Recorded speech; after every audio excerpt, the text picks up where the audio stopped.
қуыс кеуде, бос көкірек адамдарға толып кетті біздің қоғам. Рас. Жарқыраған жылтырға жүгіреді. Негізі сіздер байқаңыздаршы, бұл баланың әрекеті ғой. Алтын басты әйелден бақыр басты еркек артық деп оқыған, мықты, білімді, сауатты қызды босағаға қойдық. Мен осы жердегі фембикелерге айтқым келеді. Далаға шығыңыздар да дәл қазір дөңгелектеріңізді ауыстырыңыздар. Бәріңіздің астыңызда көлік бар. Дөңгелектеріңізді ауыстырыңыздар. Сол кезде еркек керек па, керек емес па?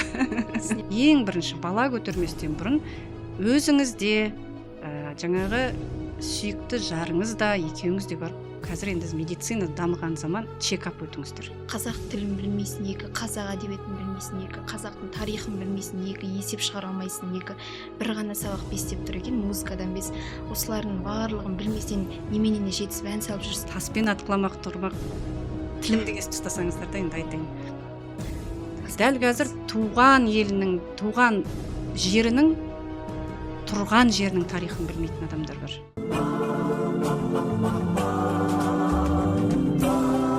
Қайырлы күн, қымбатты көрермен. Бұл көрерменнің шырағын жағуға арналған, ұлтқа һәм ұрпаққа біліммен пайдалы болуды көздейтін шырағын сөнбесін арнасы. Тізгінде мен, журналист Ділназ Едарқызы.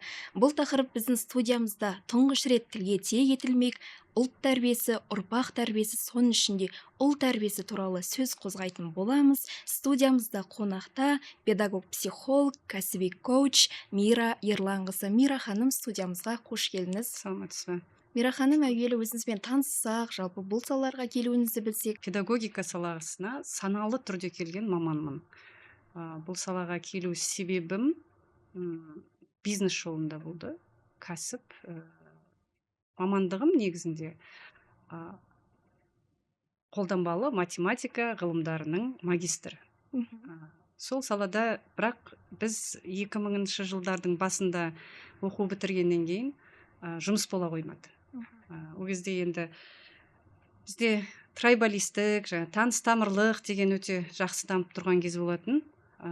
Әрине университетте қалып жұмыс істеуге де мүмкіндіктер болды, істеп те көрдім. Бірақ шынымды айтсам, айлығы шайлығына жетпейтін жұмыста біз істей алмадым. Содан мен 2003 жылы осы бизнес құрылымдарына жұмысқа келдім. Сол түрлі бизнестің түрін көре келе 2006 жылы қонақ үй, яғни қала сыртындағы қонақ жай, гостевой дом дейміз ғой, сондайды арендаға алып, ол кезде менің жасым небәрі 25 жаста еді, өзім іске кірісіп бастадым. Содан кейін солай жұмыс жасап жүрген кезде 2011 жылы менің құрбым туризммен айналысатын еді. Сол кісі осы балалар туризммен айналысайық деген маған ұсыныс айтты. Сосын ол балалар туризмі деген не деген сұрақ туындады енді ішімде. Оны қалай енді іске асыруға болады дегенде екіге бөліндік. Ол кісі өзінің жағын жасайтын болды, жаңағы балаларды табу, мамандарды педагог алып келу. Сосын енді менен талап етілетіні қонақ үй жағын ұйымдастыру, яғни ол баланың жатын орнымен қамтамасыз ету, және тамағы, одан кейін қауіпсіздігі, охрана дейміз ғой. Соны жасап жүрдім. Бірақ бір жылдан кейін, сол кезде мен ең бірінші көп баламен кездестім. Енді мен мектепте сабақ беріп көрген жоқпын, оқығаным болмаса. Сосын балалар қызық бола бастады маған. Әрбір бала сені жанына жақын тартады, жүгіріп келіп құшақтайды. Бірақ енді ол кезде мен шынымды айтсам, мен ол кезде сүюді білмеген екем. Сүю дегеннің не екенін білмегем. Бірақ менде енді өзімнің жалпы ұстазбен маған жаратушым Алла тағала ұстаздан жаратқан адаммын. Осы Казгуда оқып жүрген кезде философ апайымыз болды, философиядан сабақ берген. Сауле Абунасыровна деген кісі, көрші тұрдық, жаңағы трамваймен бірге қайтамыз. Сол кезде сол кісі жаңағыдай терең тақырыптарды айтады. Енді мен ол кезде 20 жастағы жас студентпін ғой. Мен түсінбеймін ол кісі, бірақ жанынан қалмаймын. Әңгімесі бір қызықты ана кісінің. Сонда екі сөзінің бірінде научись любить деп айтатын. Сүюді үйрен деп. Ол сонда не екен деп ойлайтын едім. Кейін оның мәнін түсіндім. Сол кезде мен балаларды көрген кезде мен түсіндім. Сүюді білмейтін қоғамда өсіп жатқан балалар екен. көздері бақытсыз балалардың. Сол бір жылдан кейін жаңағы Лариса деген құрбым еді, ковидтан марқұм болып кетті. Мен енді бұл саламен айналысқым келмейді, табысы онша емес екен. Ары қарай алып жүремін десең өзің көр, алып жүрмесең мен енді халықаралық жаңағы туризмге ауысатын болдым деп. Бұл кісі орта жолда кетіп қалды. Сол кезде маған жаңағы ұстаздан жарыдым деп отырған себебім, біздің лагерімізде мына кеше 100 жылдығы болған халықаралық Артек балалар лагерінің де жұмыс жасаған педагог маман бізде жұмыс істейді. Ол Қазақстанда бір-ақ адам. Марина Евгеньевна Еремина деген кісі. Сол кісі кеп маған айтты: Мира, у вас получится деді. Сіз осыны жасап көріңізші. Ол кезде мен 29 жастамын. Ойландым, қалай мен бұны істеймін? Неден бастаймын деп сұрадым енді мен ол кісіден. Сөйтіп мен сіз баланы түсіну үшін сіз педагогикадан бастауыңыз керек, сосын жаңағы мен деген лагерларды аралауыңыз керек деді. Енді біздің санамызда жаңа Қазақстан ғой, енді елімізде не бар дегенде елімізден сіз еш нәрсе таппайсыз деді. Сізге шетел аралауға тура келеді деп, сол уақыттан менің педагогикалық жолым басталды. Кісі баласы мені риясыз сүюге үйретті. Сонда мен түсіндім, балаға жаңа білім қонбайды, мына бала бұзық, ана бала не дейді, әлгі қазақтың бір сөзі бар ғой, ақпақұлақ деген сөздердің бәрін жоққа шығаратын үлкен бір философияға кездестім мен. Сосын оқу басталды. Бала табиғатын зерттеу басталды. Соны зерттей берген уақытта ашыла береді екен жол. Солай мен осы кәсіпке келдім. Енді мен бүгінгі не сұрақ қойсаңыз да, мен 15 жылғы балалар лагерімен бала бақшаның стандартты емес бала бақшаның тәжірибесіне сүйене отырып айтам. Сөзім жалаң емес. Теорияның артында міндетті түрде практика бар. Осы жылдарда 700-ден астам маман дайындадық біз. Осы салада жұмыс істейтін. Ол енді жаңа қоғам, жаңа формациядағы педагогтар деп айта аламын мен. Енді әлгі терең өзен тыныш ағады дейді ғой. Біз енді жарқ етіп шығып, жарнамамыз жардай бола алмаймыз енді ондай нәрсе. Біз енді тыныш қана өз ісімізді істеп жүрген осындай мамандармыз. Керемет, Мира ханым, сізбен танысқаныма қуаныштымын. Енді бұл подкаст барысында да мен ата-аналардың қойған сан сауалдардың жауабын алатыныма сенімдімін. Енді Абай да алғашқы қара сөзінде айтады ғой, мал бағамын ба, ел бағамын ба, ғылым бағамын ба, әлде бала бағамын ба дейді ғой. Бала бағайын десем, қай харекетке қосам, кім болсын деп бағам дейді. Енді біз баланы бүгінгі күні қалай бағып жүрміз, дұрыс тәрбиелей алып жүрміз бе? Бала тәрбиесінен бұрын біз қазір енді тереңінен әрбір адам атана өз тәрбиесіне көз жүгіртсе деймін. Өйткені қуыс кеуде, бос көкірек адамдарға толып кетті біздің қоғам. Жарқыраған жылтырға жүгіреді. Негізі сіздер байқаңыздаршы, бұл баланың әрекеті ғой. Кішкентай нәрсе жарқ етіп шыға қалса, соның артынан ақ қарасын ажыратпастан жүгіре береді. Сондықтан әрбір ата-ана, енді ағылшындарда мынандай сөз бар. Мен енді көп мына әлемдік философтардың, ғалымдардың атын атауым мүмкін. Ол жерде енді неге қазақтардың аты аталмайды деулері де мүмкін көпшіліктің. Енді менің өзімнің тапқан біліміммен бөлісейін. Ағылшындарда айтады, жаңа өзіңді тәрбиелеме, балаңды тәрбиелеме дейді, бәрібір өзіңе ұқсайды дейді. Шындығында да қазір әрбір ата-ана өзіне сұрақ қою керек. Менің тәрбиемнің кемшіл жері қай жерде? Ол жерде ала салып енді жаңағы детская травма, әке-шешені кінәлап кетудің қажеті жоқ. Ол бір біз үлкен тарихи жолдан өткен ұлтпыз ғой. Сондықтан ол әрбір ұлттың өзінің даму процесі бар. Соған да көз жүгірту керек. Сол уақытта өзі табыла бастайды. Енді қазір бүгінгі таңда біздің енді ұлтымыз деп айтсақ, қазақ халқының бала тәрбиесі қарын аштыратындай жағдайда.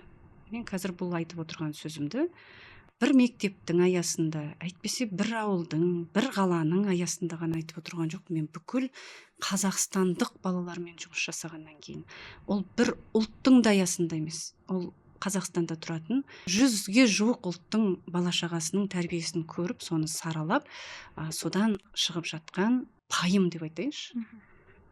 Сондықтан да мен салыстырмалы түрде, өткенде біреу айтып жатыр маған, салыстырған ол дұрыс емес деп. Егер біз бір нәрсеге тірек етіп салыстырмасақ, біздің өскенімізді, өшкенімізді қайдан білеміз? Лаулап жанып жатқан отты көрмесек, шала түтіндеп жатқан екенін қайдан білеміз біз? Ол салыстыру арқылы келетін дүние. Барлық все сравнительно дейді, относительно дейді оны физикада. Сондықтан енді бүгінде біздің балалардың іші бос, Қуыс күйде. қуыс кеуде. Себеп бала тәрбиесін біз неге екенін білмеймін, университетте алу керек деген бір пікір қалыптасты. Баланың тәрбиесі, енді оны менің бір данышпан болып айтып тұрғаным емес, ол ғылымның айтқаны, ата бабамыздың сонау тарихтардан келе жатқан тұжырым құрсақ. Құрсақтан тәрбиелену керек. Енді жаңа сіз айтып жатсыз ғой, ұл тәрбиесі деп жатсыз. Ұл тәрбиесін айтар болсам, айналып кеп қайтадан қыз тәрбиесіне ораламыз. Шындық сол. Қыз, Ана. Бәрі анадан басталады. Алыптан туады. Алыпты ата туады деп біздің қазақ айтпапты ғой. Егер алыпты ата туады десе, атам қазақ айтып кететін еді. Ей, әкелер, алып сенен туады. Сен осындай бол деп өйтіп айтқан жоқ. Қыз 40 жанды, қызға 40 үйден тыю. Осы сөздердің бәрі қазір біреулер енді бұл архаика деулері мүмкін. Жоқ, бұл ғылымның да айтатын осы, баланың іші махаббатқа толмайынша мейірімді қоғам құрылмайды. Баланың іші махаббатқа қай кезде толады?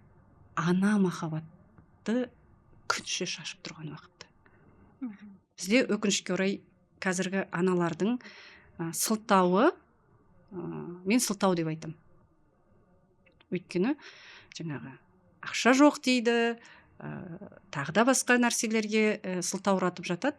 Бірақ бетке айтқанның айыбы жоқ. Алдарыңызда отырып алып, басқұлт отырып қазақты жамандап жатқан жоқ. Мен қазаққа не дейді әлгі сынды бір аспаннан алып айтып жатқан жоқпын. Ол көзімнің көріп жүрген, мен ауылдық жерде тұрам, ауыл баласымен жұмыс жасайым, ауыл халқымен жұмыс жасайым. Сол себептен көзімнің көріп отырғаны, аналар шынымен де қатты босап кетті. Жеңіл дүниені іздеп кетті. Міне бала тәрбиесіндегі ең бірінші қазір біздің алға сүйреуіміз керек әйел тәрбиесін, қыз тәрбиесін. Сол кезде мықты ер азаматтар пайда болады. Мен бір ғана мысал айтайын, неге өйтіп айтатынымды. Анау күні 12 жасар бір көршінің баласына орақ алып кеп бердім.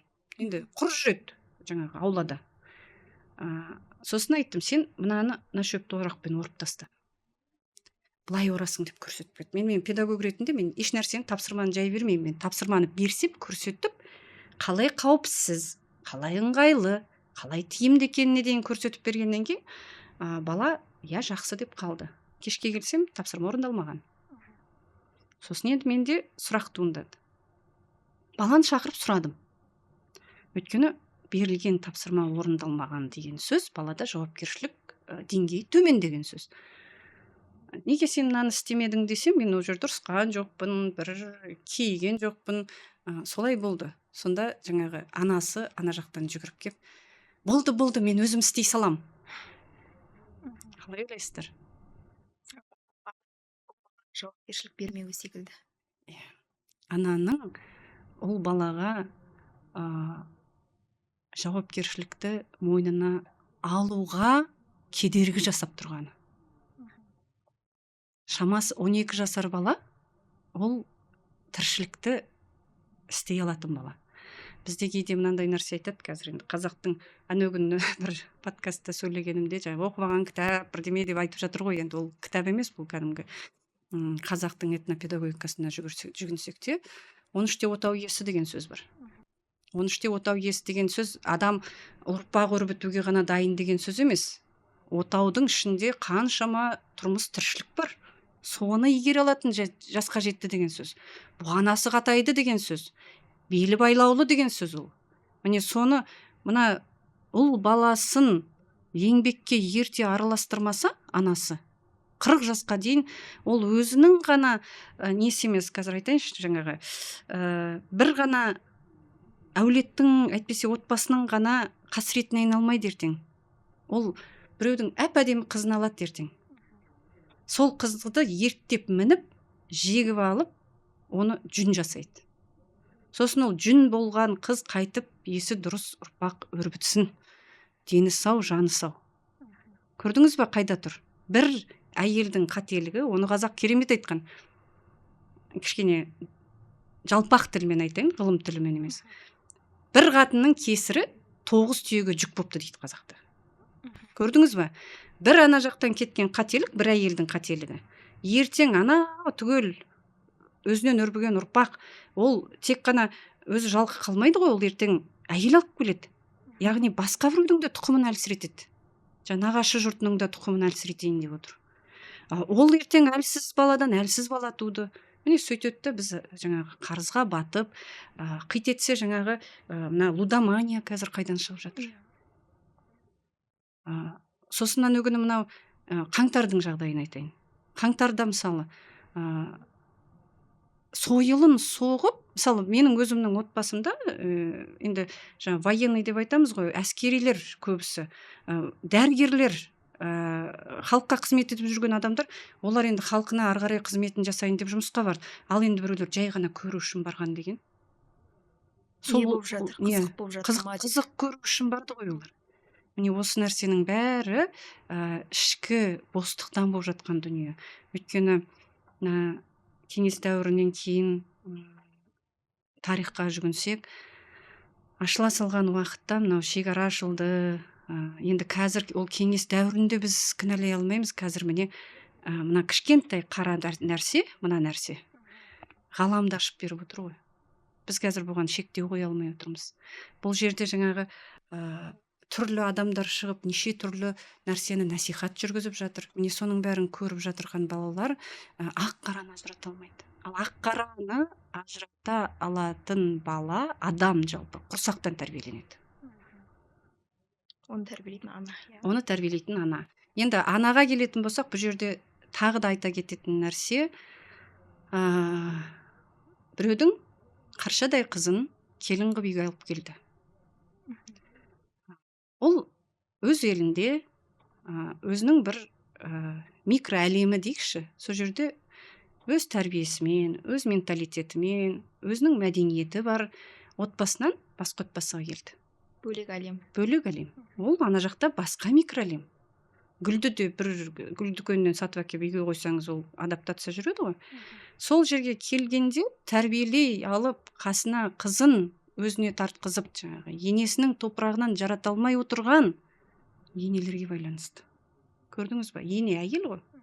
Тағы да әйел. Енді біз көбіне жауапкершілікті әйелге береміз. Мен фембике емеспін, бірақ көбіне айтамыз ғой, қыз ұлттың айнасы, өзіңіз айтқандай қызға 40 үйден тыйым деп 40 тізім жасап бердік. Және тағы айтамыз, алтын басты әйелден бақыр басты еркек артық деп, оқыған, мықты, білімді, сауатты қызды босағаға қойдық орнын. Ал ұлдарды тәрбиелеу кезінде жауапкершіліктен бөлек қандай нәрселерден қателік кетуі мүмкін? Ана ең бірінші, ана баласын өзін сыйлатып үйрету керек ең бірінші. Аналар өзін баласына, ұл баласына әсіресе жығып береді. Баласын ерте еңбекке бауламайды. Жаңағы менің шашымнан, ана күні бір мама жазады маған, балам алып менің шашымнан сүйрейді дейді.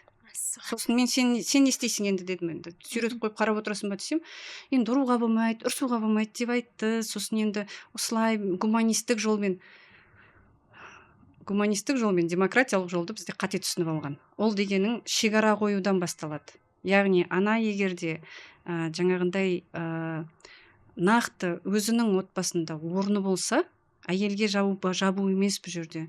Бәрібір 5 жасқа дейінгі өзек толтыратын ана болғаннан кейін ана баланы мықты қылып ұлды тәрбиелеу үшін ең бірінші өзі тоқ болу керек, өзі сүйе білу керек. Ана болған статусын қабылдау керек. Ана болған статус деген не статус ол? Ол мен жаңа өмірді жолға салып жіберуім керек деген статус. Ал бізде жаңағы декретте отырған әйел әйтеуір бір қосымша табыс табуға қазір әуес. Курс оқиды. Ол оқысын, мен ешнәрсе демеймін, бірақ енді оған басымен кетіп қалудың қажеті жоқ. Енді біз 21 ғасырда өмір сүріп жатырмыз. Бірақ балаға деген ұл бала жалпы әлемге рухани аш келеді. Ол ғылым дәлелдеген нәрсе. Сондықтан да жаңағы негізі ұл бала әйелден көп туады, қыз балалардан көп туады. Бірақ 40-тан асқан ер адамдардың саны әйелдерден әлдеқайда аз. Себебі жаңағы рухани аштықтан ол кісілердің жаңағы денсаулығын тез құртып алады. Қандай да бір қарасаңыздар, олар рискованный сияқты, машинені де дұрыс, енді аварияға түсіп қалып өліп қалып жатыр, қазір енді қайтыс болып кетіп жатқан адамдар көп қой. Міне оның бәрі жаңағы ішкі рухтың толмағандығы. Қыз баласы енді жалпы өзі табиғатынан тоқ келеді. Бірақ енді бізде жаңағы қыз бала тоқ пысықтау ширақ болғаннан кейін жауапкершілікті соған жаңағы кішкентай кезінде артады. Жауапкершілікті кішкентай кезінен гөрі жаңа ана болған кезде ана мойнына алатындай жасасақ, кішкене табиғаттың заңдылығына сәйкес келетін еді. Ал енді мына ер жігіттерді айтқым келеді, оларды жаңағындай қызды жаңа өзіңіз айтпақшы жүн болып кететін себептері жаңағындай енді қолжаулық жасап алады. Ананың келінді алған кездегі, сол келін аттап есікке кірген кездегі статусын дұрыс қоймауда. Мына әйелдері тату отбасы мықты болады, еркектері мықты болады ол отбасының. Өйткені мысалы сіздің енеңіз де сол елдің ұрпағын өрбітіп отыр, сіз де сол елдің ұрпағын өрбітесіз, әйтпесе өрбітіп отырсыз. Яғни сіздердің мақсат біреу. Енді біз еврейлер сияқты өзіміздің атымызға жазып алмаймыз ғой, бәрібір жаңағы ол баланың ер азаматтарымыздың атына жазылады. Сондықтан да жаңағы ана ұлын әйел сыйлайтын, әйелді жаңағы өзі бөтеннің қызын риясыз сүйіп үйренсе, оның да баласы солай болады. Мен мысалы қазір көрем, өте мындай жағдай, алдың күні бір нәрсе көтеру керек болды, мен жаңа жігіттер тұр екен, топты жігіт бар, жігіттер көмектесіп жіберіңіздерші, енді мынаны көтеріп десем, былай естімегендей болды. Мен енді бұрылып кетіп қалдым, мен оған ешқандай не қылған жоқпын, мен түсіндім. Үйдегі әйел сыйлау мәдениеті осылай қойылған. Содан кейін көп аналарды білем мен, жаңағы тіпті көмектеспе деп тәрбиелейтін аналар бар қазір. Әркім өз басына жауап беру керек деген. Әркім өз басына жауап беру керек бар. Бірақ біз қалай дегенде де социальный животные деп айтады ғой. Қоғамда өмір сүретін адамдармыз ғой біз. Қоғамға пайдаң келмесе, онда адам деген атқа сен лайықсың ба? Міне осыны жігіттердің, ұлдардың өресіне кішкентай кезден бастап өзегіне құя беру керек. Ұлды әлпештеудің қажеті жоқ. Ол құласын. Міне менің балабақшам бар, кішкентай ана қолын сүріп кетсе де, мама звондайды, тревожный, ананың өзі не қылады, жаңағы оның үстіне ақпарат көп, жаңағы оң мен сол ақпарат ажырата алмай қалғасын, ішкі өзі қуыс болғаннан кейін адам қорқақ келеді. Білім жоқ қой. Білімді знание сила дейді. Білім күш. Білім деген нәрсе ол жаңағы біреудің аузынан естіп алған дүние емес. Ол естігеніңді практикада қолданып, содан нәтиже алу. Сол кезде сен білімді адам боласың. Сол кезде сен қорықпайтын боласың. Мынаның мынандай шешімі бар. Ал енді бізде ондай нәрсені жасамайды өкінішке орай. Сосын балаларымыздың, жаңа ер азаматтарымыздың қазір көбінің әлсіреп кету себебі осы да. Беделді ата-ана деген бар. Билікті ата-ана деген бар. Біздің қоғам қазір демократиялық, гуманистік көзқараста бала тәрбиелеп жатырмыз деген күннің өзінде бізде манипулятивті әдістерді қолданады ата-ана. Көбі сол баланың рухын өшіріп жатыр. Ендікі жаңа феминистік туралы айта кетейін, енді менің өмірімде болған нәрсе. Енді қазір әйелдердің бәрі біз көлік, енді ол заманның талабы, көлік жүргіземіз. Содан бір үлкен жолға шықтым. Қасымда сіңілім бар, таңғы сағат 7 ғой деймін, сол кезде Талдықорған облыс орталығы, мен кетіп бара жатып, дөңгелегім жарылып қалды. Машинен жүргізіп алдық, механиканы да бәрін керемет сақадай сай, өзіміз айдап жүре береміз, еркектің қажеті не дегендей жағдайға келді ғой енді бір уақытта. Соны дөңгелек жарылды, әлгі дөңгелекті, қасымда сіңілім бар, екеуміз бір дөңгелекті сіздер көтеріп маған үшін біз 1,5 сағат шұқыладық. Біз ананың несін не қыла алмадық. Содан машине тоқтатсақ ешкім тоқтамайды. Соны бір машине тоқтады. Тоқтағаннан кейін ананың ішіне бір шәпелтектеу келген бір кішкентай аға шықты.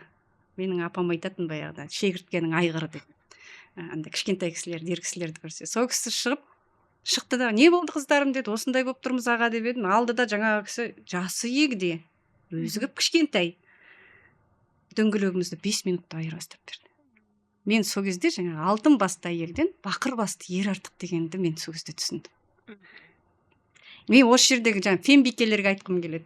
Далаға шығыңыздар да дәл қазір дөңгелектеріңізді ауыстырыңыздар. Бәріңіздің астыңызда көлік бар. Дөңгелектеріңізді ауыстырыңыздар. Сол кезде еркек керек па, керек емес па? Түсінесіздер, Түсінесіздер. Азаматты тәрбиелеу керек. Енді айтады ғой, баланы ұлша тәрбиелесең ұл болады, құлша тәрбиелесең құл болады деп. Енді ер баланы ер бала деп агрессиямен тәрбиелеу дұрыс па? Жоқ. Қалай тәрбиелейміз? Бала сөзбен, жалпы ұл болсын, қыз болсын сөзбен тәрбиеленбейді. Іспен, иә? Іс қана. Міне бала өмірге келді делік. Сол келердің алдында сіз дайындалып жүрсіз. Ең алдымен қымбатты менің сіңілілерім өте көп, мен қазір хабарлама алдым. Жас аналарға не айтасыз? Тұрмысқа келе жатқан, шығайын деп тұрған қыздарға не айтасыз дегендер. Ең бірінші бала көтерместен бұрын өзіңізде жаңағы сүйікті жарыңыз да, екеуіңіз де барып, қазір енді медицина дамыған заман чекап өтіңіздер. Тістің тіс пен мұрыннан бастап түгел қарап шығыңыздар. Міне сол құрсақтағы тәрбиенің басы содан басталады. Денсаулығыңыз оң болған уақытта ары қарай енді баланы жоспарлау керек. Баланы жоспарлағаннан бастап сіз енді ішіңізде құрсақтағы тұрған бала, оны гендер патер жасап, ұлма қыз баны емес. Сіз ұл келсе де, қыз келсе де 30 жастағы сіздің артыңыздан ілескен сіздің жалғасыңыздың қандай екенін ойлаңыз. Қандай болатынын. Ол болашаққа бағдар. Сол сізде мақсат болады.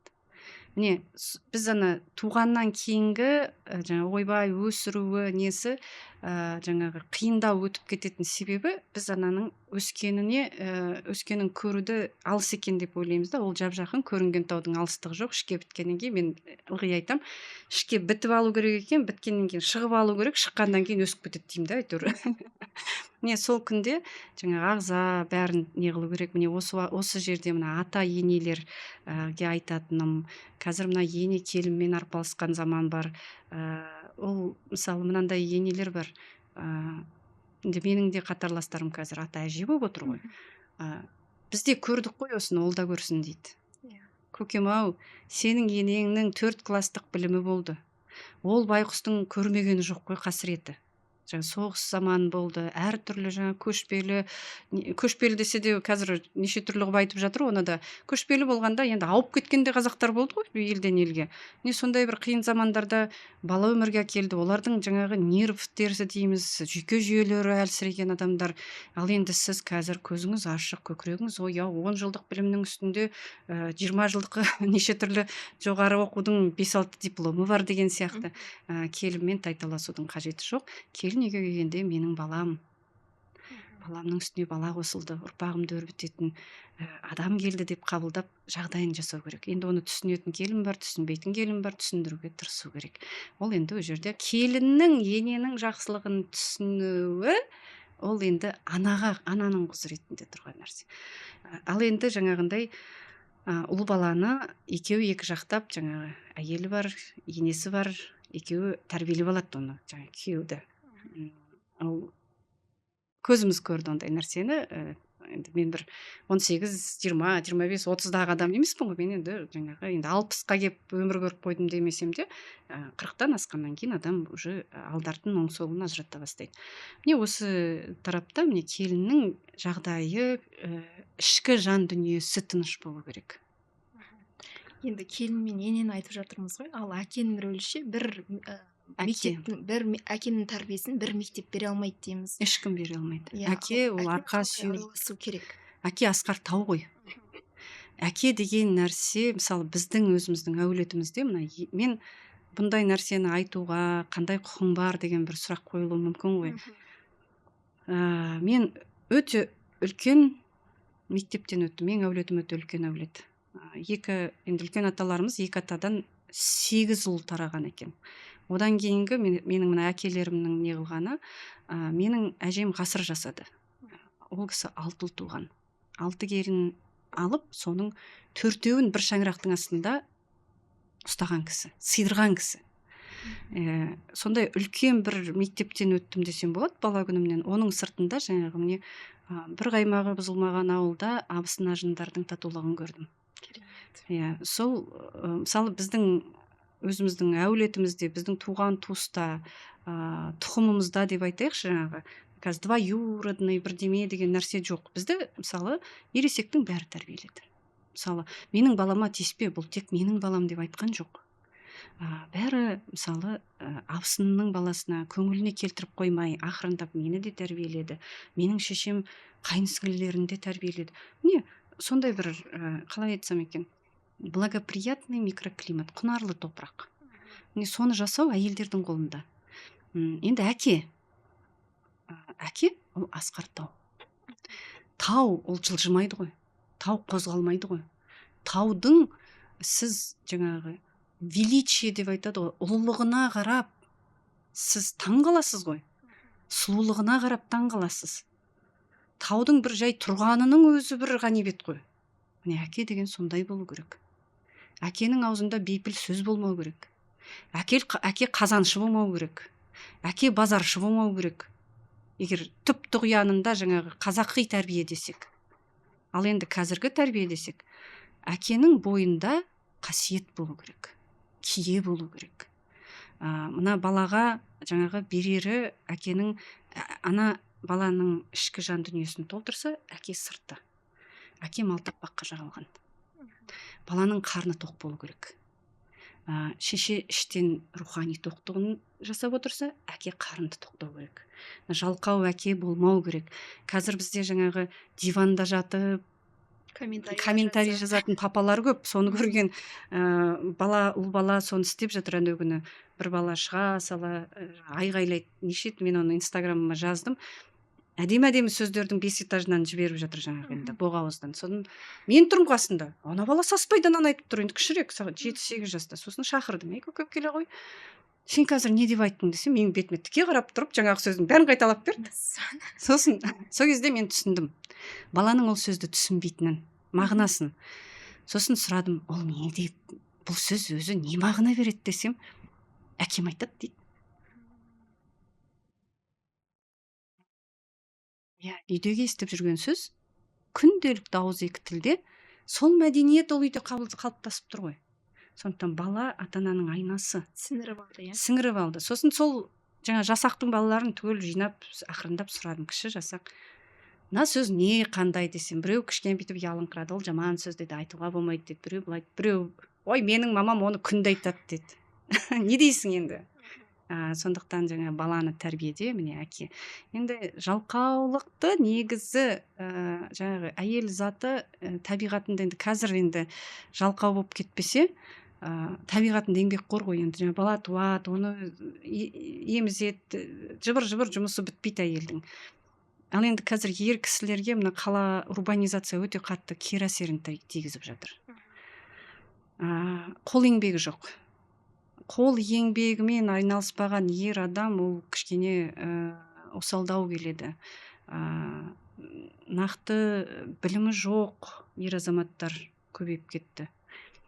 Еркек 40-қа келгенше есі кірмесе қасірет деп. Қасірет деп бекер айтпайды. Енді әрбір мені тыңдап отырған, менде негізінде енді ер азаматтар өте көп екен, оқырмандарыма ешқашан мен тек анализ жасап көрмеген екенмін. Осы соңғы күндері мына подкастыңыз керемет болды, біз әйелдерімізге жаңа жібере салып қарап отыратын болдық дейді. Енді ол көмегін тиіп жатса құба құп әрине, бірақ мына ер азаматтардың құлағына алтын сырға деп айтам, еңбектеніңіздер, тым болмаса жаңағы өзіңіз еңбектенген кезде жаңа баланы қасыңызға ілестіріп жүріңіз, сосын оны айтыңыз не үшін жасалатынын. Сұрағын жауапсыз қалдырмаңыз. Мына сұрақ бар жерде жауап бар, жауап бар жерде жауапкершілік бар.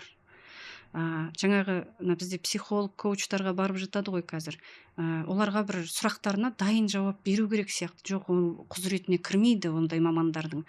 Көмекші мамандар деп айтады ғой, жаңағы помогающий профессии. Біздің компетенциямыз деп айтам, құзыретіміз біз дұрыс сұрақ қоя білу. Соған сіз өзіңіз жауап іздеуіңіз керек. Сонда мынандай бір ғұламаның сөзі бар, сұрағың таусылғаннан қорық дейді. Сондықтан да міне балаңыз, бала деген өсіп келе, ол білу үшін келеді. Абай да айтады ғой, жаңа білем десем, білсем дейді бала дейді. Міне көрсем, иә дейді. Міне білгенін, көргенін ақырындап шеге қағыңыз. Мен айтам, енді қазір өткенде көршінің 21 жасар баласы шеге қаға алмайды екен. Міне ол көп. Айтып тұрмын ғой, ондай нәрсе өте көп. Өйткені мына қалаға урбанизация деп көшіп келіп алдық та, қазір өздеріңіз осы подкасттан кейін, енді бәріңіз көп қабатты үйде тұратын шығарсыздар деп ойлаймын. Ана көп қабатты үйлеріңіздің ауласын бақылаңыздар. Қыз бала үйде ыдыс аяқ жуса да, еденін жуса да, кір жуып үтіктесе де, жаңағы жұмысы бар үйде. Ол баланың жұмысы қоқыс шығару. Сосын жаңағы нан алады, даладағы бір неде бүйтіп отырады. Подъезге кіріп алып, жиналып, ойнайтын балаларды да байқадым соңғы кездері. Көрдіңіздер ме? Ол қай кезде бала ондай әрекетке барады? Бос уақыты көп кезде. Ұйымдастырылмаған бос уақыты көп кезде. Ал баламен қалай сапалы уақыт өткіземіз? Баламен сапалы уақыт өткізу, бірге өмір сүру. Ыдыс жуып жатсыз ба? Қасыңызға тұрғызып қойыңыз, ыдыс жусын. Мәшине жасап жатсыз ба? Қасыңызда жүрсін. Ей, балам, ана 5-ші ключтап бер, 6-ші ключтап бер. Бала ақырындап соған үйренеді. Жаңағы аула сыпырып жатсыз ба? Кішкентай, оның да сыпыртқысы болсын. Міне 5 жасқа дейін еңбекке баулу жалқау емес, баланы жалқау ата-ана жасайды. Сондықтан әкелер асқар тау бола біліңіздер. Ол әкенің тәрбиесі деген кезде бұл жерде қыз балалар, жаңа әйел кісілер жауапкершілікті арта береді. Енді менің өзімнің көргенім, білгенім, менің әкемнен көргенім, менің әкемнің ұлдарына берген тәрбиесінен шығарған қорытындым, менің әкем сөзбен тәрбиелемеді. Ол кісінің сөзі сүбелі болды. Әкенің қабағынан біз жасқандық. Әкеміздің ескертуі, ол содан қорытынды шығаруға тырыстық. Одан біз травма алып қалған жоқпыз. Ол міне өмірімізде өте керемет көмегін тигізіп жатыр қазір. Оны түсінеді. Бүгін түсінбесе, ертең түсінбесе, 10 жылдан кейін түсінбесе, 40-тан асқанда точно түсінеді. Поэтому сондықтан жаңағы ата-ананың әкенің әке болуы, жаңағы кітап оқыңыздар. Менің әкемнің қолынан газеті түспейтін. Сосын әкем әйелін қатты сыйлады. Әке ұлды тәрбиелеудің қажеті жоқ, жаңағы сен мынаны істе. Ол қасында лесіп жүрсе, соны көреді. Әкем шешеме от жақтырмады. Ол кезде қол жуғыш болушы еді ғой, астында шелек қойып қояды. Су төктірмеді. Әкем сол суды өзі төгетін. Әкем жаңағы отын өзі неғып, ауланы сыпырып жүргенде кейде әкем қызмет істеді, сол кезде шешем айтады, елден ұят шығар, мен істей салайын десе, мен кісінің ауласын тазалап жатырмын ба? Кісінің ісін істеп жатырмын ба? Мен өз үйімдікін жасап жатырмын. Сосын таңертең ерте тұрады да, мәшинесін, көлігін деген айнадай қылып жуады. Соны қасында ана ұлдары бірге ілесіп жүреді. Отын аралайды. Үлкені көмектесіп отын аралағанда 5 жасар інім қасында отырып бірге отын араласатын. Міне еңбек қою. Соны көрген бала, ол математика тілімен айтсақ, априори, ол аксиома, әкенің тұлға болып қалыптасуына мүмкіндік ашады. Керемет. Енді бір ел аузында жүрген оқиғаны бөліссем деймін. Бір әке баласының күнделігін қарап отырса керек, 4 сабақтан 2 деп тұр. Қазақ тілін білмейсің, 2 қазақ әдебиетін білмейсің, 2 қазақтың тарихын білмейсің, 2 есеп шығара алмайсың, 2 бір ғана сабақ 5 деп тұр екен. Музыкадан 5. Осылардың барлығын білмесең неменене жетісіп ән салып жүрсің деген ғой. Қазір қиссаға қызықпайтын, тарихын естімеген, өзінің тілін білмейтін балалар көп. Тіпті аулада жүргенде де байқаймын, 5 бала жүрсе, біреуі орыс, қалғанының бәрі қазақ, бірақ бәрі орысша сөйлеп жүреді. Баланың бойына біз құндылықты қалай дарытамыз? Қисса дастанның мәнін ата-ана өзі түсінбесе, одан туған бала оны түсінбейді. Қазір қисса деген не дейтін де аналар бар ғой, өкінішке орай. Енді оған ол мәдениет қалыптаспаса, ол қисса оқымаса, атаның әңгімесін тыңдамаса, ол қалай білім тұқым қуалайды, генмен беріледі ол. Егер оның бойында ондай дүние жоқ болса, ол қайдан пайда болады? Мен қазір сіздерге бүйтіп айтайын енді. Таспен атқыламақ тұрмақ тілімді кесіп тастасаңыздар да енді айтайын. Дәл қазір туған елінің, туған жерінің, тұрған жерінің тарихын білмейтін адамдар бар. Бұған себеп мына жаппай өре түрегеліп 90-шы жылдары қала-қаланы тіршілік деп көшіп кеткен бір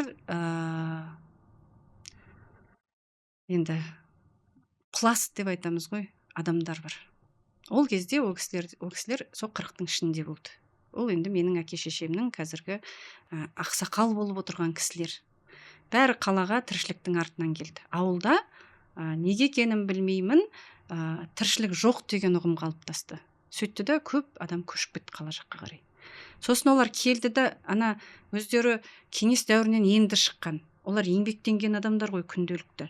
Мына жерге келді де, олар өздеріне үйреншікті емес ортаға түскен кезде қалай өмір сүрерлерін білмей қалды да абдырап қалды.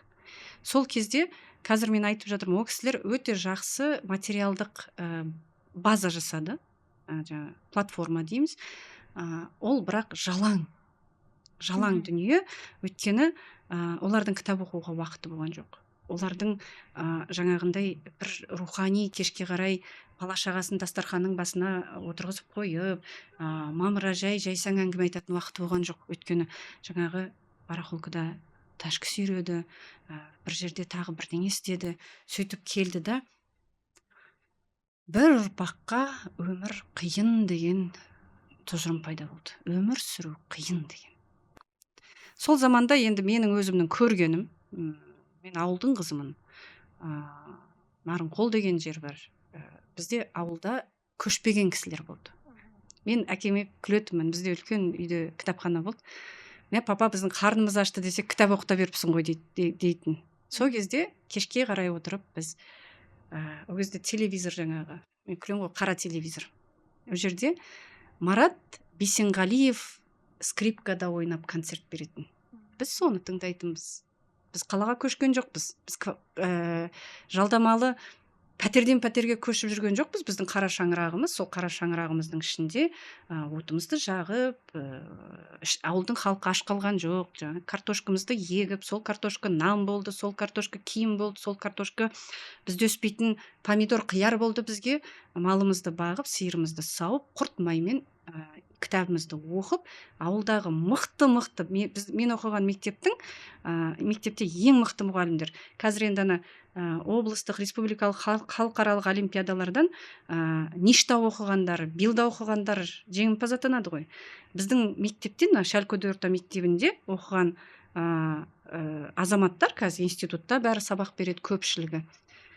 Физика, математика, химия пәндерінен республикалық олимпиадалардан жеңімпаз болып келетін. Міне сондай білімді адамдар сабақ берді бізге. Сол 90-ның тоқырауының уағында ол бір алысқа барудың қажеті жоқ. Сол замандағы міне көшіп келген кісілер, енді мен ауылдан көрініп тұрады ғой, қалаға көшіп келген қалаға көшіп келген баламен нағыз алматылық бала екеуі оны айтқызбай ақ танисың. Жер мен көктей. Сосын мен сұраймын, көкем қайдансың десем, Алматыданмын дейді. Сосын енді туған жерің қай жер деп сұраймын ғой. Сосын енді болмағасын, әкең қайда туып еді деп сұраймын. Сосын айтамын, сенің отаның анау жаңағы шу, сенің отаның арыс, сенің отаның кеген. Сен білесің бұл жер қандай жер. Міне осы жерде жаңа ұлтшылдық деген бар, ұлтжандылық деген бар. Соңына шыл деген жұрнақтың бәрі, жалғанғанның бәрі ол сыртқа көріну, популизм. Ал жан деген сөзі бар дүние, ол ішкі әлем. Ұлттың жаны сенде тұр деген сөз. Міне сол бір пласт адамдардың, көшіп кеткен кісілердің ұрпақтары қазір осындай дәрежеге түсіп отыр. Ол жасыратыны жоқ, ол ашық. Енді біреу маған енді дұрыс емес десе, тағы да сөйлесіп көрейік ол адамдармен. Енді айтайын дегенім мына нәрсе: үйде отырып мемлекетті жамандамаңыздар. Үйде отырып елдің жаңағы ана шұрық тесік жолды жамандамаңыздар. Ол неге жол шұрық тесік болды? Неге мемлекетіміз осындай дәрежеге жетіп жатыр? Әрбір адам жауапкершілік мойнына алсын. Ала алмай отыр өкінішке қарай. Оған міне баланың сензитивті кезең деген бар бала тәрбиесінде. Туғаннан 6 жасқа дейін тіл дамиды. Осы уақытта жаңа қазақ тілін айтып жатсыз сіз.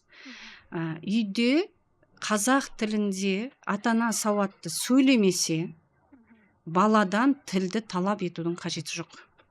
Өйткені бала ортадан үйренеді оны. Бізде қазақ тілі, жаңағы қазақ тілін білем деп айтады адамдар. Әне күні бір ата-ана айтып жатыр, лагерде қазақ тілі кішкене осалдау екен дейді. Бәрі қазақ мектептерін бітірген тәлімгерлер солар. Мен де олардың қазақ тілін қабылдай алмаймын. Содан кейін мен ойландым, мен бұлар қазақша сөйлеп жатыр, қазақша сценарий жазба келеді. Неге бұны жақтыртпаймын деймін да. Сосын 1-2 кітапты аудармашыға бергем, жаңа аударып берші қазақшамнан деп. Ананы оқимын да, түк бүйтіп. Не қыла алмаймын. Жаным қарсы анаған. Не резонирует дейді ғой орысша айтқанда. Сосын тыңдадым бір күн, мынау не деп. Калькасы қазақ тілі. Сол маған бір керемет нәрсе болды. Менің тілімді ары қарай дамытуға сол кісінің көмегі көп тиіп жатыр қазір. Тыңдасам, калька қазақ тілі екен. Тікелей аударады. Жаңағы сахнаға шығып, балалар, бүгінгі күніміз біздің осындай болып табылады. Бүгінгі күн осындай деп айта салуға болады ғой қазақтың нағыз тілі. Сондықтан біздің уровеніміз жаңа ағылшында деңгейіміз, тіл деңгейіміз. Қазақтың өзі мына ағылшында С деңгейі деген бар ғой жаңағы.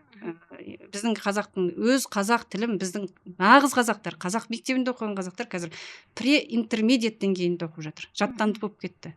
Сондықтан тілді түзеткілеріңіз келсе, балаларыңызбен отырып, шала шарпы аударылған жаңағы өзін дамыту, балаңды қалай тәрбиелейсің деген кітап емес, бұрынғы классика қазақ тіліндегі әдебиеттерді оқыңыздар. Мына балалар әдебиетін көбірек оқыту керек балаларға. Тіл сол кезде дамиды, тілге қызығушылық сол кезде пайда болады. Енді ойымды ары қарай айта кетейін, енді мен өз тәжірибемде қалай жасадым. Мен осыдан 5 жыл бұрын бекен, Step World Харри Поттерді аударып бастаған кезде, енді ол Харрида бір жыр болып кетті артында. Сол кезде мен сол кітаптарды сатып ала бастадым. Енді ананың қазақша аудармасы өте шырайлы. Анау деген өте сауатты аударылған кітаптар болып шықты. Содан 2 немере бауырымды отырғызып қойып оқыттым жаңағы. Екеуін оқытсам, қазақ тіліне аударуға тура келді. Жаңа балалар жазып алады.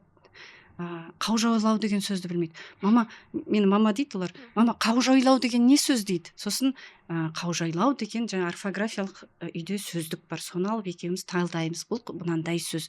Мына сөздің баламасы. Мама, мына сөз қандай сөз? Сонда 50-60 қазақтың өздері білмейтін сөзін тапты балалар.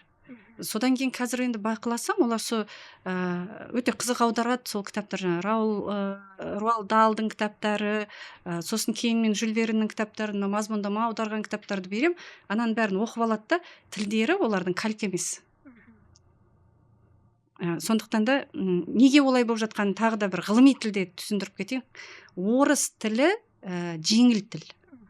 Ағылшын тілі орыс тілінен де жеңіл тіл. Сондықтан оны үйрену оңай. Қазақ тілін үйрену ол қиын тіл. Егер қазір оны әрбір қазақ, жаңа ұлтжанды, ұлтшыл емес, ұлтжанды қазақ ішінен өз қазақ тілін дамытып, сол тілде балаларымен сөйлесе бастаса, балалар үйреніп кетеді. Енді жасөспірім кездегі баланың психологиясын сөз етсек, осы кезде енді ата-анасына бағынбайды, ата-анасын тыңдамауы мүмкін, сыртта қалыптасқан орта бар, соның көшіне, соның буына ілесіп кетуі мүмкін. Осы кезде бала мен ата-ананың қарым-қатынасы қандай болу керек? 5 жасқа дейін өзегін толтыра алмаса, жасөспірімдік кезеңде ешқандай көмектесе алмайды Кеш ата-ана. болады, Кеш. иә? Ол тек баланы қабылдау. Мгм. Қабылдау арқылы сырттан балаға жаңағы наставник дейді ғой, жол көрсетіп жіберетін бір ұстазды іздеу керек. Мгм. Ата-ана өзі енді бүгінгі жасөспірімдерге мен қарасам, ата-ана көмектесе алмайды оларға. Мектепте мықты ер мұғалімдер барса, жас мұғалімдер ұлды тәрбиелеу үшін жанып тұрған. Сол ер мұғалімнің бағыты дұрыс болса, ойы дұрыс болса, білімі терең болса, ана бала соған еліктеп жүріп өсіп кетеді. Сол мектептегі тәрбиеден бастау алады, Мектепте, қазір мектепте әйел адамдар ғой көп, ер адамдар өте аз. Енді айлығы көтеріліп еді, барып жатыр. Бірақ енді сапа әлі де төмендеу, бірақ енді ол уақыттың еншісіндегі дүние. Мен мектепті жамандамаймын, ұстаздарды жамандамаймын. Ол кісілердің еңбегі ақ, адал. Сондықтан осы нәрсені, бірақ мына жас педагогикаға оқып алып, мектеп асханаларда мен көремін, енді өзім педагогикалық институттармен, колледждармен жұмыс істегеннен кейін мен көремін да, сол жерде оқып 5 жыл уақытын бітіріп, қолына дипломын алған студенттер ақшаның не дейді әлгі материалдық әлем үшін ресторандарда даяршы болып жүр. Мамандыққа бардыңыздар ма? Мамандықты сүйіп кетуге болады екен. Сүюді үйреніңіздер. Баланы сүюді үйреніңіздер.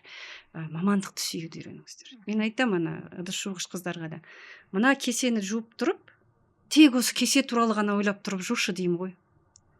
Бүкіл махаббатыңды, бүкіл пейіліңді төгіп, ана кесені жушы. Береке дариды ана ыдысқа. Енді Мағжан Жұмабаевтың сөзі бар ғой: қарағым, оқу босқа жүрме, ойынға құр қаларсың, көңіл бөлме, оқымай ойын қуған балаларға жолама, шақырса да қасына ерме дейді ғой. Қазір балалар бұрын сыртта доп ойнайтын, асық ойнайтын, керісінше қазір сыртқа шығара алмаймыз ғой. Тіпті мамандардың өзі айтып жатады, балалар ойнау керек, сыртқа шығу керек, моторикасы дамиды деп. Қазір әр баланың қолында бір смартфоны бар. Ата-анаға сөксең, балам қатарынан кем болмасын деп телефон алып бердім дейді. Телефонмен, гаджетпен өмірі өтіп жатырған буын ертең кім болады сіздің ойыңызша? Қос кеуде Қалай психологтардың клиенті болады. Психологтар байиды, бұл адамдар суицидқа баратын. Қазіргі енді Жапония негізінде әлемде суицидтан жоғары орында тұрған мемлекет қой. Негізі Жапонияда 3-ке оқитын оқушының өзі жылына 10-15 кітап оқиды дейді. Неліктен суицид жасауы мүмкін деп? Ішкі бостық қой. Сіз айтқандай, адамның өмірі қызыққа толы. Біз бір нәрсеге ғана бағытталып аламыз да, сосын қызығушылық аямызды тарылтып аламыз. Мына қалалық, мен жалпы ауылды насихаттаймын. Мен жастарға ауылға қайтыңдар деп айтқым келеді. Себеп бар, оған үлкен себеп бар. Мына Лев Николаевич Толстой деген кісінің мынандай сөзі бар: элита выходит из деревень дейді. Элита қалада тәрбиеленбейді. Негізі қазақтың қай бір тұлғасын артын ақтарып қарасаң да бәрі ауылдан шыққан, ауыл молдасынан білім алған деп оқимыз ғой. Сіздер қазір үйге барасыздар. Эксперимент айтайын сіздерге. Барыңыздар да, қазіргі салынып жатқан көп қабатты үйлер, соның ортасына тұрыңыздар да аспанға қараңыздар. Шектеулі көкжиекте өсіп отыр балалар. Қызық үшін сосын Алматының сыртына шығыңыздар. Сосын аспанға қараңыздар. Табиғат қой. Біз табиғаттың бір бөлігіміз. Біз өз табиғатымыздан алыстап барамыз. Тасқамалдың ішіне, анау көп қабатты үйге кіріп алып, рухымызды әлсіретіп жатырмыз қазір. Әрине қазір айтуы мүмкін, бұл тіршіліктің қамы деуі мүмкін. Мен ауылға жиі барам, аш адам көрген жоқпын. Енді бұл жерде әрине өте үлкен әрбір адамның қазақстандық деп айтам ба, қазақ деп айтам ба, ойланатын тақырып баланың қолына гаджетті кім әперді бірінші. Жаңа балам қатарынан қалмасын деп әпердім дейді. Біздің 21 ғасырда өсіп жатқан үйде балаларымыз бар. Олар 22-ші, әйтпесе 19-шы ғасырдың балалары емес. Гаджеттің уақыты бар. Пайдалануды үйрету керек бірінші ата-ана. Ол үшін ата-ана өзі үйрену керек гаджетті пайдаланып. Мысалы, мен кейде көбірек ұзағырақ отырып қалсам, мен айтамын, мен жұмыс істеп отырмын. Мен ол жерде жаңа Инстаграм ақтарып әйтпесе бір нәрсе істеп отырған жоқпын. Бұл менің жұмыс құралым екенін біледі. Міне сондықтан да жаңа ата-ананың енді былайша қарағанда жаңа үйде отырған ана таңнан қара кешке дейін қолынан телефон түспесе, бала енді түсінеді ғой оның не қарап жатқанын. Ол ата-ана қалай талап етеді баласынан? Талап ете алмайды. Сосын енді ойнамайды. Ойында үлкен баланың жалпы дамытушы құралы деятельность дейді. Основная деятельность развития ол ойын. Ойында шарт бар. Ойын шартында жеңу бар, жеңіліс бар. Қазір байқасаңыздар, үйіне көп ойыншық балаларына сатып алатын ата-ананың бәрінің ойыны қанбай қалған ата-аналар. Өзінің гештальттарын жауып жүрген. Өздерінің ішкі баласы негізі ол ойыншықты енді бір анандай бір енді ойыншықтардың сұры да қорқынышты ғой қазір енді қарап отырсаңыз. Баланы шаршайтындай ойын ойнату керек. Сыртқа шығарып жаңағындай енді қазіргі аулаларда бала шаршамайды ау. Өйткені аулалардың бәрі мәшинеге толып кеткен, не доп ойнай алмайды еркін, жүгіретін жер жоқ. Бұл жерде баланы кінәлауға ешқандай келмейді. Бұл жерге әр адамның таңдауы. Қалада тұрамын деп таңдадың ба? Әлсіз ұрпақты таңдап отырсың. Мүмкін сен қазір білімді, академиялық білімді құйып жатқан шығарсың оған. Бірақ сен тәрбие беріп, рухын өсіре алмай жатсың. Соны мойындау керек просто. Ашық, шынында да осы екен ғой деп. Рухани ашшылықта өмір сүр. Физикалық тұрғыдан біз перенасыщенность деп айтам, жаңағы молынан бәрі тамақ жетеді. Ал рухани жағынан ашаршылық заманда өмір сүріп жатырмыз. Ханым, енді бұл подкасттан мен көптеген естімеген ақпараттар алып жатырмын. Енді қорытындыласақ, маманның мамаларға кеңесі. Мама болыңыздар. Ана екен статустарыңызды, рөлдарыңызды мойындаңыздар.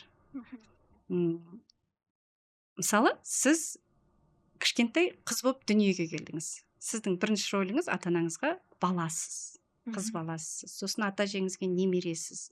Сосын балабақшаға барып тәрбиеленуші боласыз, мектепке барып оқушы боласыз, институтқа барып біреуге жиенсіз, біреуге нағашысыз. Міне, біздің рөліміз өте көп қой. Міне, соның бір рөлі ана. Ана статусына, келін статусына өткен кезде де, одан кейін ана статусына өткен кезде ана болғаныңызды мойындаңыз. Ана болудан ләззат алып үйреніңіз. Бізде ана болудан ләззат ала алмай қалып жатыр. Өйткені мына жастар енді білмеймін, қазір, по-моему, туп-туп ал дейтіндей ересектер жоқ ау. Әйтеуір қайда сығып бара жатқанын бірінің артынан бірі, мынау заман дамыған уақытта, медицина дамып тұрған уақытта баланы жиі туып алып, аналық махаббатын, аналық ләззат ала алмай жатыр. Ана деген процестен үлгермей жатыр. Асықпаңыздар, үлгересіздер бәріне. Бір бала шыққан жерден 5 бала шығады. Ол ешқандай да не емес. Мына әрбір баланың өсу процесін бақылап, содан ләззат алып, мысалы, оның қиыншылық уақыты 1,5-2 жасқа дейін ғой, жаңағы бала жүреді. Одан кейін қызығы басталады. Тілі шығады, сұрақ қояды. Енді жаңағы бір баласы енді туып, екіншісі жаңадан жаңағы мама, мынау не, мама, анау не деген кезде, оның жүйкесі анаған шаршап тұрған кезде, қойш, тыныш отырш, аузын жаба береді. Телефон бере салады. Бұл жерде енді әр адам, мына әйел адамдарға айтқым келеді, мына жасаруды, жастық шағын ұзағырақ сақтап қалғысы келетін адамдар өте көп қазір бізде. Әже деп айтпа, атымды айт дейтін. Мен айтам да, наоборот, бақыттан басың айналу керек қой сені, бір кішкентай сенен шыққан бала, одан бала шығып тұр да. Сенің уже жалғасың, оны жалғастыра алмай зар болып жүрген адам қаншама. Сенен табиғи жолмен сенде анау жалғасып тұрса, қуанбайсың ба? Міне сенің ана бетіңе ботокс салып, ерніңді өсіріп, шашыңды бірдеме істеп жасарудың қажеті жоқ. Әже екеніңді мойындамай, Міне иә? сен жассың. Міне мынау сенің жасың. Соның бәрін әр статусты мойындай білу керек, қабылдай білу керек. Сол кезде ұрпағыңыз текті болады, ұлыңыз ұлтан болады. Содан кейінгі айтатыным, үйде тұрып тұрған жеріңді, туған жеріңді жамандауды қойыңыздар. Мына отбасы ошақ қасында отырып алып, елдің мәдениетінің төмендігі, біздің елдің дамымай жатқанын сөге жамандайтын отбасылар өте көп. Соны естіп келген балалар жаңағы ой, біздің ел сондай, біздің ел мұндай деп шетелге көздерін тігіп отыр. Орыстар айтады, хорошо там, где нас нет. Сондықтан да мына патриоттық сезім, ұлт жандылық балаға 4 жас пен 8 жастың ортасында нақты кіргеді. Міне сол уақытта бірінші не үйрету керек аналар? Жеті атасын үйрету керек баланың. Міне нағыз қазақи тәрбие. Бала кім екенін білу керек. Жеті атасын білмеген жетесіз деп қазақ бекер айтпайды. Өйткені біздегі қазіргі 40-тан асқан кісілердің абдырап кету себебі самоидентификация жоқ. Кто я деген, кіммін мен деген сұраққа жауап бере алмайды. Ал ол сұраққа бала 4 жас пен 8 жастың ортасында жауап беріп, мен қазақпын, дінім мұсылман, ислам, рухым жаңағы осындаймын деген намыс көкірек 4 жаста пайда болады. Елім Қазақстан, мен осы елге қызмет етемін деген. Олай емес. Менің баламның мектебі күшті болу керек, сосын аласап шетелге барып оқу керек. Жоқ. Шетелден білім алғандарды мен көріп жүрмін қазір. Мен оларды мемлекетке пайдасына келмей жатыр деп айтпаймын, бірақ сұрақтар бар ол жерде, арнайы. Сондықтан да тұрған жерлеріңізді, баланың рухы, еліміз өссін десеңіздер, дамытуға қосқан үлестеріңіз сол балаңыздың тұрған жерінің тарихын білгізіп үйретіңіздер. Сол тәрбиені міне үйде тұрған мамалар жаңа балаларына берсе, рухы биік болады. Жаңа содан кейін мынандай нәрсе бар. Тағы айта кетейінші енді осы жерде. Иә. Қымбатты аналар, барған жерлеріңіз ол сіздің қайын жұртыңыз емес. Ол сіздің өз жұртыңыз. Өз жұртым деп барған елін қыз баласы қабылдамайынша ұлым ұлтан болады демей-ақ қойыңыздар. Ағаштың жиһаздың жақсысы ағашыдан, баланың жақсысы нағашыдан дейді. Нағашы жұрт, ол жұрты баланың, бірақ ол өз жұртының адамы. Сондықтан да келген ел сіздің өз жұртыңыз. Өз жұртыңыз, жаңа шыққан жеріңіз, ол төркініңіз. Соны қабылдаңыздар. Сосын жаңағы өз жұртының тарихын етене беріңіздер. Одан кейін балада өзі 13 жасқа келген кезде мынандай сұрақ туындайды. Әр жаста балада сұрақ болады. Бірінші, ол кім, бұл не деген сұрақ іздейді бала 6 жасқа дейін. 6 жас пен 12 жастың ортасында ол не істейді, кім не істейді деген сұраққа жауап береді.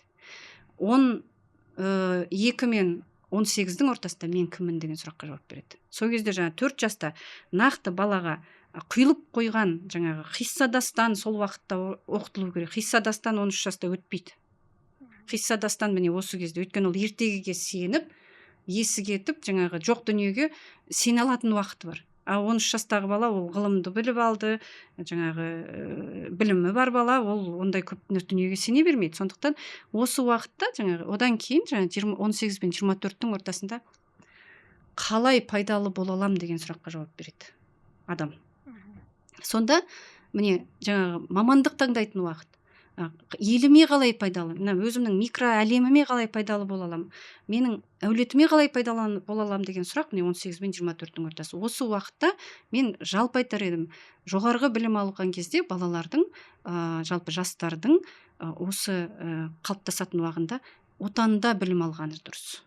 Отандық білім онша емес, отандық білім андай, мындай деудің қажеті жоқ.